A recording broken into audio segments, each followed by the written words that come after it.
Alhamdulillah, hari ini di akhir-akhir bulan Safar, insyaallah hari Sabtu kita memasuki bulan Rabiul Awal atau dikenal di wadah kita bulan Maulid, lain Maulid.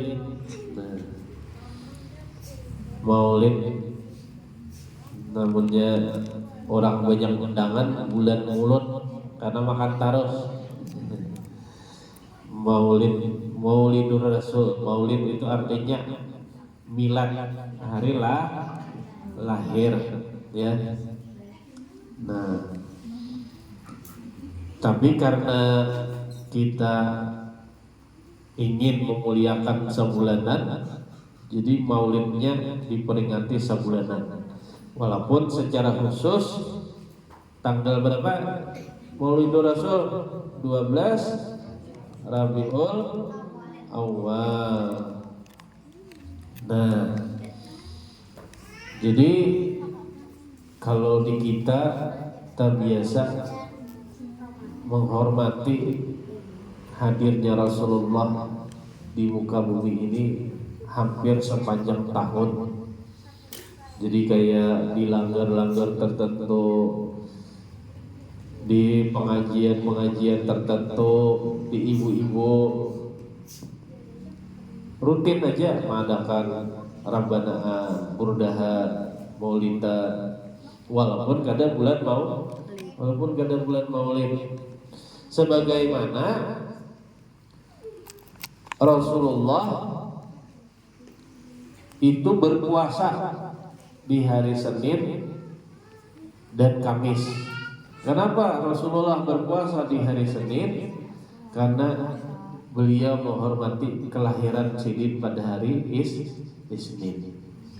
Bahkan seorang Abu Lahab setiap hari Senin, karena senangnya dengan kelahiran Rasulullah, Abu Lahab yang nyata pasti masuk neraka nantinya. Tapi karena inya paman Nabi ini waktu Nabi lahir pada hari Senin 12 Rabiul Awal, setiap hari Senin siksaan Abu Lahab ini dikurangi oleh Allah. Nah, ini nih sebagai bukti kita boleh hajat memperingati Maulid. Karena ada sebagian nang mengharamkan, memadahkan bid'ah, memadahkan Maulidur Rasul itu sia-sia, tidak ada ajaran di bulan pada saat waktu Nabi. Ya nyata Nabi belum wafat, kan ada nama Maulid di sini artinya itu tuduhan-tuduhan yang berlebihan. Padahal di bulan Maulid ini kita kadada melakukan hal yang syirik. Silaturahmi, lawas kadada kumpulan lawan keluarga, memberi makan orang itu sunnah Rasul, kemudian membaca selawat itu sunnah Nabi. Ya kalau lah. Nah, kemudian kita berbagi. Ya kalau lah. Biasanya bulan Maulid ada nama arahnya bunga rampai, ya lah. Nah, yang paling ketujuh bunga rampainya itu kawa. Nah, menciklik lawan duit. Ya. Duitnya hambang pulang. Sekalinya tulisannya uang mainan. Nah. Sekalinya duit mainan. Alhamdulillah pada hari ini diberikan kesehatan, keafiatan, panjang umur, walaupun karena berubah nih, panas benar, mulai kita alhamdulillah hujan. Biasa ada takajun-kajun, ada yang awak rasa menggaring, tapi inilah berkah dari Allah.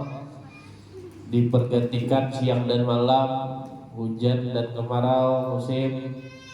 Ini dalam artian semoga kita senantiasa bersyukur atas nikmat Allah Subhanahu wa taala.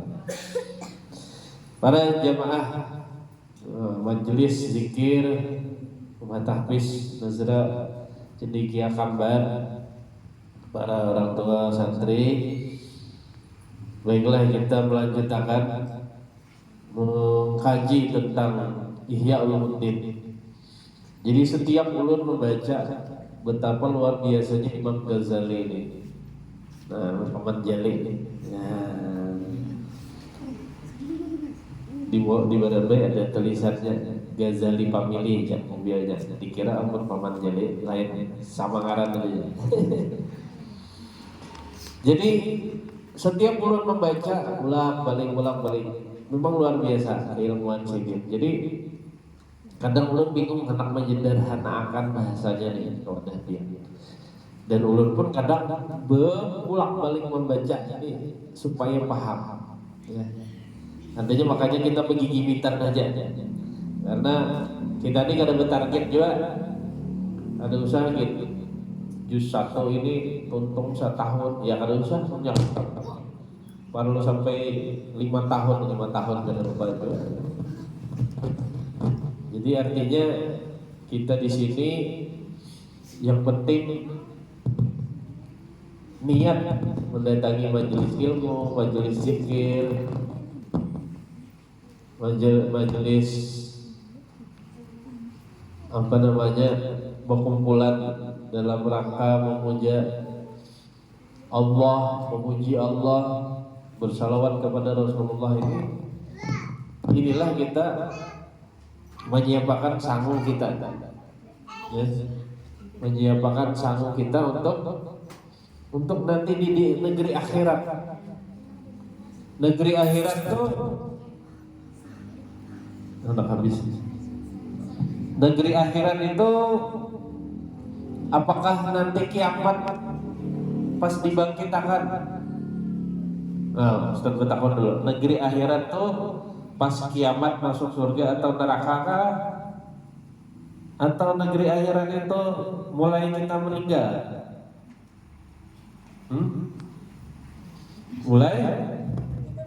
Mulai kita meninggal dunia itu sudah ngarannya negeri akhirat. Jadi jangan dikira orang meninggal itu sudah kada ada apa-apa kayak ateis. Ateis itu kada beragama, kada percaya lawan Tuhan. Inya mengira bilanya tuntung sudah seseorang wafat, selesai sudah urusannya. Kada ada sama sekali lagi ada kehidupan. Ingat, manusia itu ada jasmani, ada roh. Iyalah. Jasmani dan rohani. Pada saat kita wafat, yang wafat itu cuma jasmani kita saja. Lah, ingat ya. Roh kita masih ada. Dan roh inilah yang akan mengalami perjalanan kehidupan akhirat. Nah, makanya kita ini hakikatnya berpindah alam aja ke sebelah. Di sebelah nih, kebetulan di sebelah ini kuburan yang lelah. Nah, jadi orang berpindah alam ke balik papan. Nah, di balik tanah.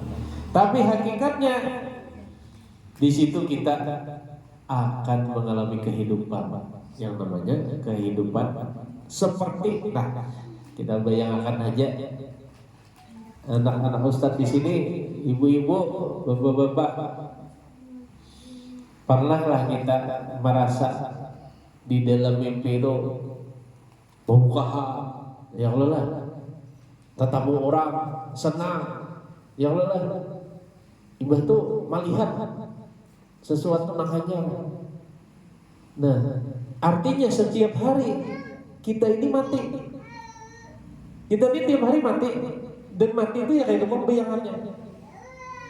Nah, setiap hari kita mati. Makanya bacaannya sebelum guring tuh Bismika Allahumma ahya wa bismika amut.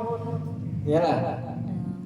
Berarti kita guring itu dalam artian mengalami semi kematian. Disitulah roh kita main. Nah, tapi di situ bahasanya asa kayak ada tegugur misalnya, atau tetamu orang nang lawas ada tetamu, atau macam-macam tamu kayak gendrowo, hantu, kuyang, macam-macam misalnya.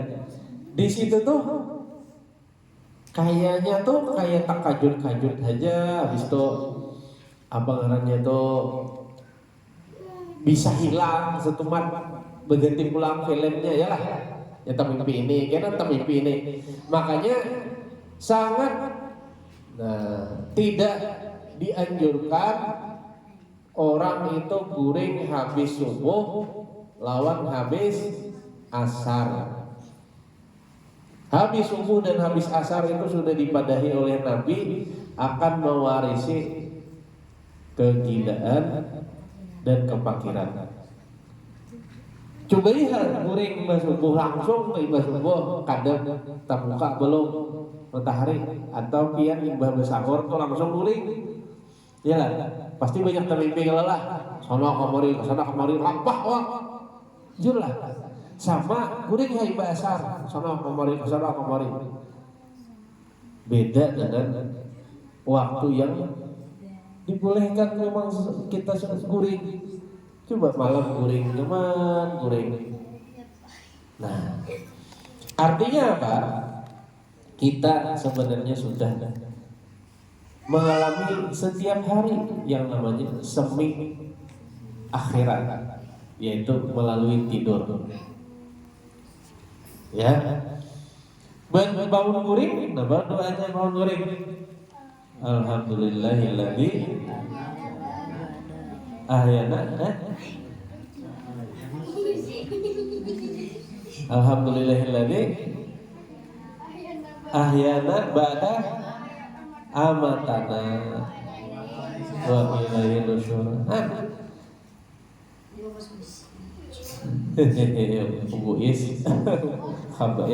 Jadi kan artinya alhamdulillah segala puji bagi Allah yang sudah menghidupkan kami setelah kematian kami. Ya kalau berarti kan guring itu adalah kematian kita. Nah syukur alhamdulillah, makanya kita bersyukur terus bila bangun guring, syukur hidup pulang gitu. Karena ada juga yang sekalian pas guring meninggal, ada yang seperti itu. Walaupun jarang ditemui, tapi ada. Nah, kemudian surah Al-Quran menjelaskan ya, bahwasanya orang-orang yang mati syahid itu tidaklah meninggal dunia sama sekali habis, tidak ada hubungan apapun dengan Allah dan apa ngarannya kehidupan. Lu lupa ayat panjangnya, tapi di sana disebutkan bal ahya inda rabbihim yurzaqun.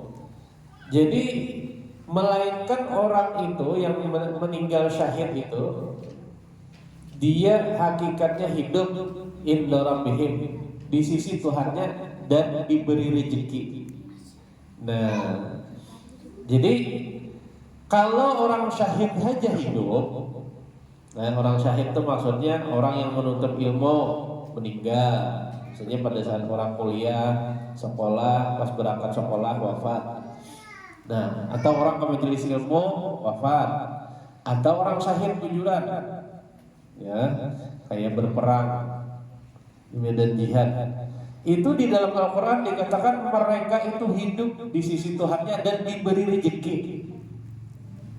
Nah, berarti di dalam sana ada rezekinya. Rezekinya itu mungkin tidak berupa makan yang kenyang ada, tapi raudatun min riyadil jannah, tempat kaguringan, apa namanya istirahat. Nah, makanya digarangi tempat peristirahatan terakhirnya raudah min riyadil jannah, sebagaimana taman dari taman-taman surga.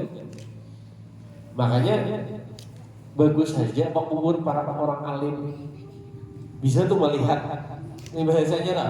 Cobalah kita bagaimana nyamannya buat orang alim tuh lapangnya. Dan kita termasuk orang yang banyak jual pahala amal jariah kita. Lapang, pokoknya kubur tuh kayak lapangan. Nah, luas dan bagian dari taman-taman surga. Raudatul min riyadil jannah. Nah, makanya disinilah yang menjadikan semacam hujah sebagai argumen. Ada, maaf deh, ada pulang aliran nih. Bila orang mati itu mati aja sudah, kada usah lagi ditalkine, kada usah lagi dibacai apa-apa, kada usah lagi dikirimi macam-macam. Karenanya kada ada apa-apa lagi, salah. Karena yang tadi aja ayatnya mengatakan bila orang meninggal itu syahid, orang itu hidup di sisi Tuhannya dan diberi rezeki oleh Tuhannya, apalagi kayak nabi-nabi, rasul. Buktinya apa? Nabi Muhammad naik ke langit pada saat sembahyang Isra Mi'raj, berkumpul 360.000 nabi. Meninggalan lah sudah. Meninggalan kalau secara jasmani, jelas. Makanya Masjidil Aqsa itu luasnya 40 hektar gue. Bukan nang masjid nah halus itu. Masjidil Aqsa itu 40 hektar. Dari Dome of the Rock itu sampai ke halus itu ada dua kubah itu. Itu sekira muat 360.000 nabi. Sembahyang nang imamnya adalah Nabi Muhammad sallallahu alaihi wasallam. Artinya apa? Disinilah dalil yang mengatakan bahwa mereka hidup ya, dalam artian secara rohani. Naik ke langit bertamuan Nabi kelak. Nah, siapa-siapa tuh banyak yang ditemui. Ada 7 orang Nabi yang ditemui Rasulullah. Ada termasuk Isa, kemudian Musa, terakhir yang paling atas Ibrahim. Karena Ibrahim itu bapaknya para nabi, makanya kita membaca sholawat Ibrahimiyah. Sholawat Ibrahimiyah. Kenapa? Karena kita semua nabi-nabi yang ada di muka bumi ini banyak dari keturunan Nabi Ibrahim. Ibrahim dari Siti Sarah berisi anak Ishak. Ibrahim dari Siti Hajar beranak yang namanya Ismail. Apalagi kalau nabi-nabi Adam, Idris, Nuh, Saleh, Ibrahim, Lut, Ismail, Ishak, Yaqub, Yusuf, Ayyub, Syuaib, Musa, Harun, Zulkifli, Daud, Sulaiman, Ilyas, Yunus, Zakaria, Yahya, Isa, wal akhiru khatimul anbiya Muhammad al-Mustafa. Itu judul lagu. Ibu-ibu hafal juga. Nah, jadi seperti itu.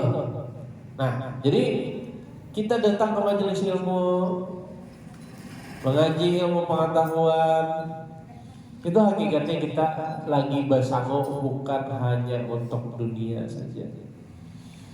Makanya ada orang tua menanam, tua benar saudara sini, menanam bibit kurma. Jadi waktu itu Khalifah Harun Ar-Rasyid bertakun, kenapa pian ini kain sudah tua benar pian masih aja bertanam kurma. Paling hanya buah balatik bisa pian meninggal sudah. Khalifah Harun Ar-Rasyid memandai nang orang tua tadi. Imbah itu orang tua tadi dengan bijaksana menyambat, bukankah kurma yang kita makan, delima yang kita makan, semua buah-buahan yang kita makan ini adalah hasil ditanam oleh orang-orang tua kita yang sudah tidak ada lagi. Artinya kita menanam ini bukan untuk diri kita sendiri, tapi kita menanam untuk anak cucu kita yang itu nanti bernilai jariah buat kita, kata sang orang tua tadi. Akhirnya karena kebijaksanaan orang tua tadi, akhirnya si Khalifah Harun Rasyid Sidin Takjub memberi lawan orang tua tadi 1.000 dirham. Nah, habis itu orang tua tadi langsung tersenyum dan tertawa. Jadi Sidin hanya tanam ya Sidin sudah berbuah. Nah, artinya dapat duit sudah Sidin kan, hanya menanam tapi sudah Sidin dapat duit 1.000 dirham. Nah, dari hasil tanaman Sidin, kebijaksanaan Sidin dalam menjawab pertanyaan dari Khalifah tadi. Nah, jadi seperti itulah. Ingat, dunia ini adalah sawah ladangnya akhirat. Kita bercocok tanam di dunia ini untuk nanti kita memanen pada saat kita di akhirat. Nah, kita juga akan memanen di dunia. Kita memanen di dunia itu adalah apa yang kita tanam saat ini, kebaikan, akan kita dapatkan kebaikan. Nah, di dalam Al-Quran Allah berfirman, In ahsantum li anfusikum. Apabila kita menebar kebaikan, kita menjadi orang baik, ahsantum li anfusikum, niscaya kebaikan itu akan kembali kepada diri. Wa in ahsantum falaha. Apabila ia berbuat menanam keburukan, maka keburukan itulah akan kembali padanya. Jadi biar ada yang ngarannya hukum tabur tuai, ada yang namanya hukum sebab akibat, ada yang namanya hukum karma. Karma itu maksudnya adalah oleh karena perbuatan kita lah kita mendapatkannya. Kalau bahasa kita di kampung ini, kenapa kita garing?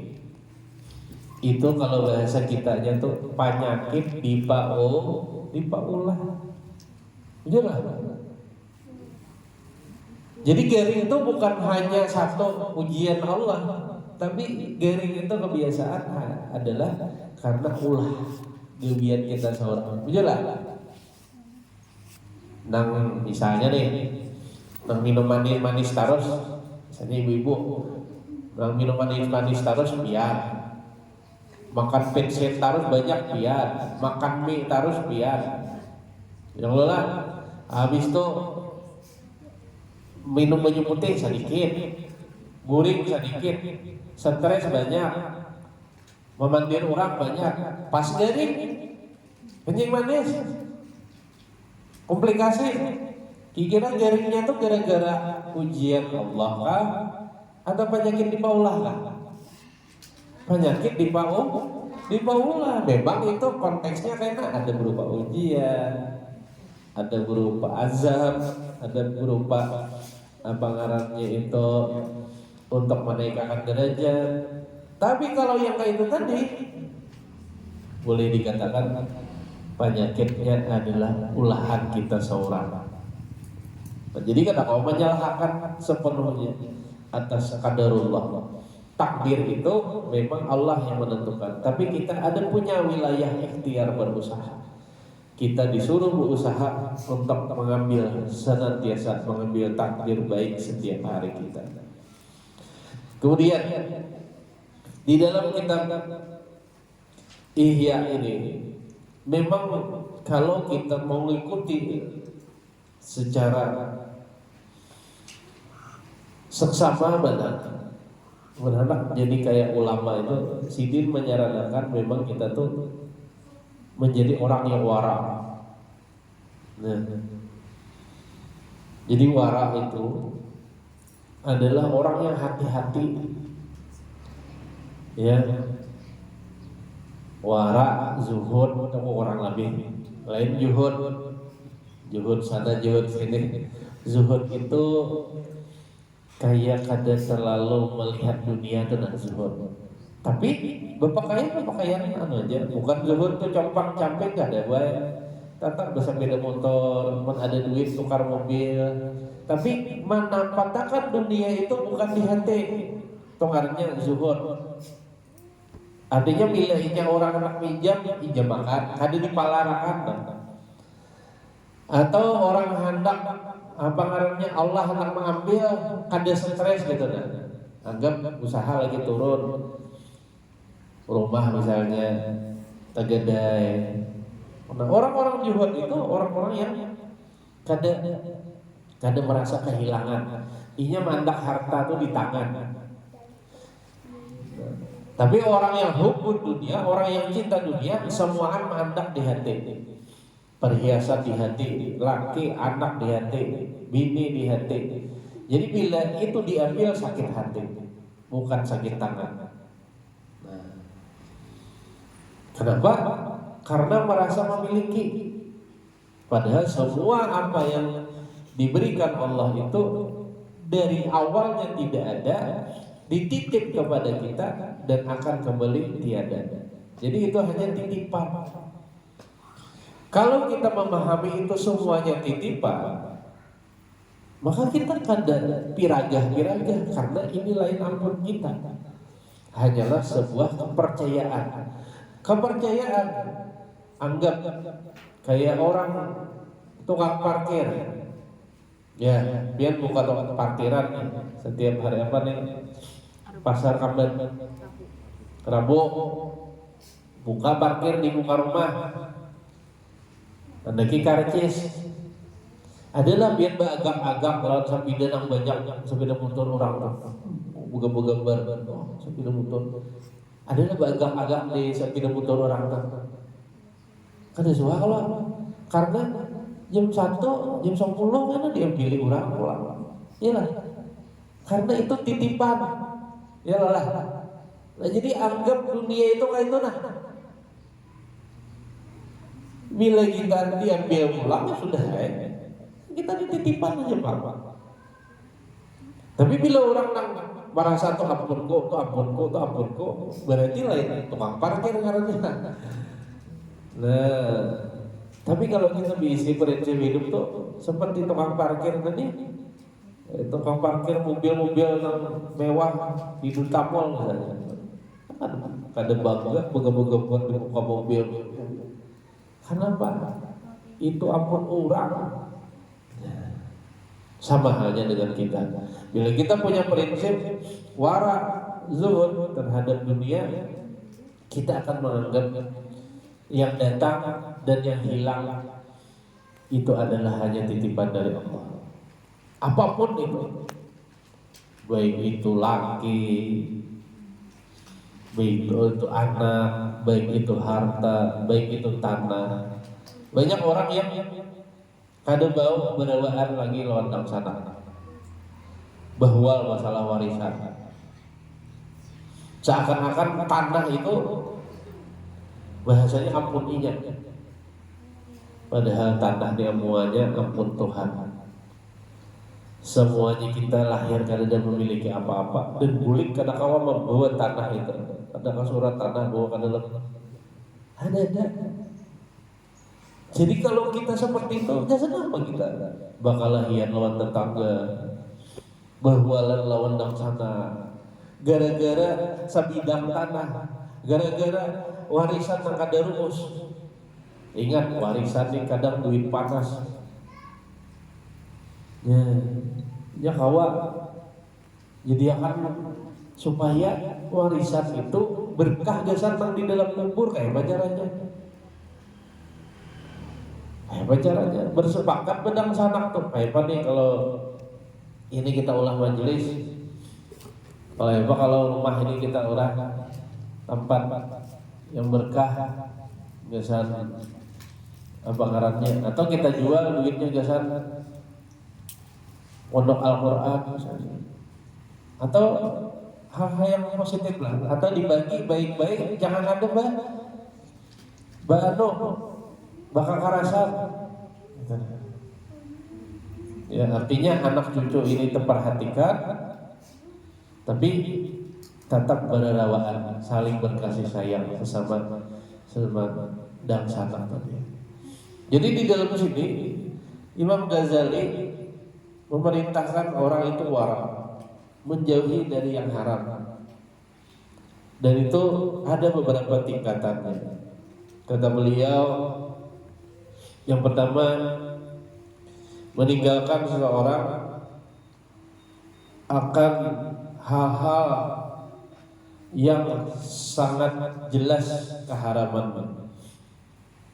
Jadi seseorang itu dia boleh dikatakan tingkatan yang paling tinggi lah. Jadi gue kadang kita dapat harta itu dari laki itu, bila tak bawa ke rumah, bila harta itu haram, biasanya berpengaruh terhadap kondisi rumah tangga. Bila kita terpakalahian taruh di rumah itu bisa jadi banyak tampakan harta haram. Atau anak kita jadi pembebal, bangun kuring kita anak sembahyang subuh tuh ngalih, beribadah tuh berat, bisa jadi kita pas saat itu tuh tampakan harta haram. Nah kayak pacarnya yang sudah pernah terjadi, ya kita berniat untuk meninggalkannya. Contoh harta haram apa? Pinjam duit berbunga misalnya, itu harta haram tuh termasuk. Nah koperasi tiap hari berjalan, kamu bagi bintang pen oke. Atau menjual langsan orang, ini langsan orangnya ternyata, atau nyiur orang, tukarnya aja, buahnya, ntar duitnya aja. Karena dijual ini langsan orang, rambutan orang, nah itu duitnya duit haram. Atau banyak lah, ya dari hasil main buntut, ya judi, abahnya nimbang tempat angka karena dibawa ke rumah bawakan makanan, nah itu biasanya pembebal anak.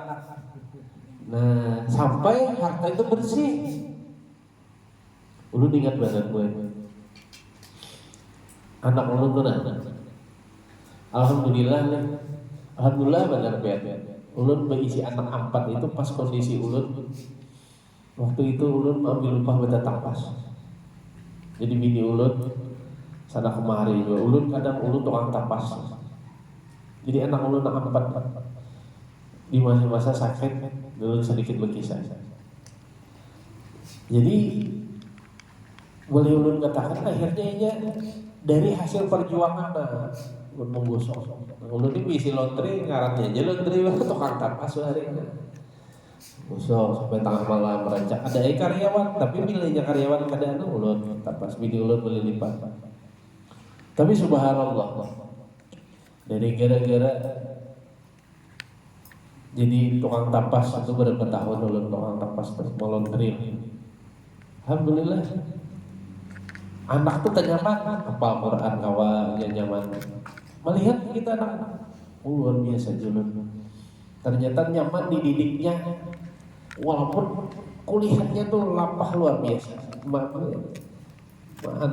Manu duit nang laundryan lebarannya mengumpulkan tuh luar biasa.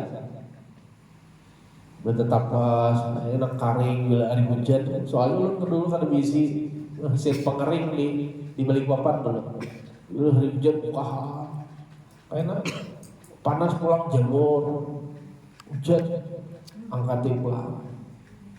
Tapi gara-gara penghasilan alhamdulillah itu luar biasa.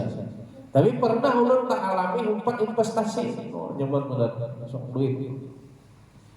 Investasi, hari itu ada investasi lihan leh. Umpat ulun nang lain nang lihan pak. Ya, lihat mungkin biar suara. Nah investasi itu kan kurang jelas. Gara-gara 4 investasi lihat tuh, oh lihat, minta maaf, anak bagus saja, ulun jadi masalah lawan bini ulun, hancur biar rumah tangga. Jadi bila tak makan tang keadaan ini luar biasa ujiannya. Jadi ini adalah sebagai pelajaran bahwa kita wara terhadap dunia ini adalah ini untuk rumah tangga dan anak-anak zuriat kita juga. Sehingga dengan apa yang kita ambil itu, dengan apa yang kita pakai cukup untuk kita pakai, kada usah kita serahkan. Ibu-ibu kada usah dia kayak melihat zamannya sih artis itu aja sih atau acil itu aja kawan nukar ini nukar itu. Akhirnya kita memaksakan diri untuk memperkaya dengan cara yang haram. Efeknya ada bagus. Kami ada di kampung sampai wayah ini kada diulik lagi orang membuka arisan bodong, arisan bunga ibu. Akhirnya terpulilit ratusan juta. Paksa itu ganti lagi beli orang. Kasihan kalau kuitan mencari mana anaknya. Nah itu jadi maksud dulu kita wara. Ya, bagaimana yang dikatakan Imam Ghazali adalah berhati-hati dengan hal-hal yang haram. Ya, baik dari makanan, sumber penghasilan. Nah, bagus saja biar bertakut abahnya ini nang bilanya dibawa ke rumah ini nang ditukarakan baras membujur-bujur aja hasil dari puluh keringat. Artinya kalau ada nang kurang bagus, misalnya hasil pian menyambung ayam dan lain-lain, pian aja urus. Biar manang sambung ayam, ya anggap pian ini kada kawan madahnya abahnya. Bila manang sambung ayam, pilah-pilah abahnya. Itu gasan rokok pian aja kah, atau gasan pian minyak sambil muter pian aja kah. Jangan dibawa nukar beras, dipilah-pilah supaya anak kita nih, keluarga kita nih bagus saja. Seandainya ada maaf yang lagi pian dari bisnis itu, anggap misalnya bisnis jualan narkoba, bisnis judi, atau bisnis dari mengatakan duit. Nah, itu. Mungkin itulah sebagai anak kita hari ini dibuat tentang bagaimana Imam Ghazali tadi menyampaikan supaya kita menjadi wara di tingkatan-tingkatan supaya kita menggapai takwa. Insyaallah kita lanjutkan 2 pekan lagi. Nanti bisa kita melihat tanggalnya dulu bilanya harus kalian bermaulidan menjadilah apakah 2 pekan lagi kita bermaulidan ya atau terakhir ya terserah kan. Jadi kita membawa nasi yang lah. Nah, karwadai kita di sini bisa memperingati Maulid, habis itu kita membaca sedikit syair-syair Maulid Simtud Durar, atau bisa mengundang buat papsian bisa jual enak ya lah. Oh, ustazah banyak aja di sini kan bisa suara merdu. Jadi tetap aja kita turunan. Justru majelis di bulan Maulid bagus lagi. Jangan Maulid yang liburan jangan. Artinya kalau pian hendak tulak Maulid ada berapa pian tulak. Nah kecuali di kampung sini kena tabarung hari Kamis, ya lah. Tapi pun yang ada tabarung tetap minta turunan. Makanya kena 2 pekan lagi itu pas kada di kampung sini, bilanya sehari sebelum atau sehari sesudahnya pemaulidan di sini mungkin digeser harinya supaya halat 2 hari supaya biar kada kelapahan. Itu aja mungkin yang bisa ulun sampaikan. Mudah-mudahan apa yang kita lakukan diridhoi oleh Allah Subhanahu wa taala. Anak-anak kita semuaan yang belajar di tahfiz ini jadi anak yang hafal, hafizah Al-Qur'an, diberkahi dengan berkah Al-Qur'an. Kita semoga keberkahan yang hadir di sini dimudahkan segala urusan kita, disehatkan badan kita, dijauhkan dari bala bencana, bahaya di rumah keluarga kita, dan mudah-mudahan kita panjang umur, keberkahan, nanti semuanya mendapatkan husnul khotimah. Amin ya rabbal alamin. Hadallahu kabajma'in subhanakallahumma wa bihamdika asyhadu an la ilaha illa anta astaghfiruka wa atubu ilaik. Billahi taufiq wal hidayah wa ridha wal hidayah. Assalamualaikum warahmatullahi wabarakatuh. Innallaha wa malaikatahu yusholluna 'alan nabi. Ya ayyuhalladzina amanu shallu 'alaihi wa sallimu taslima.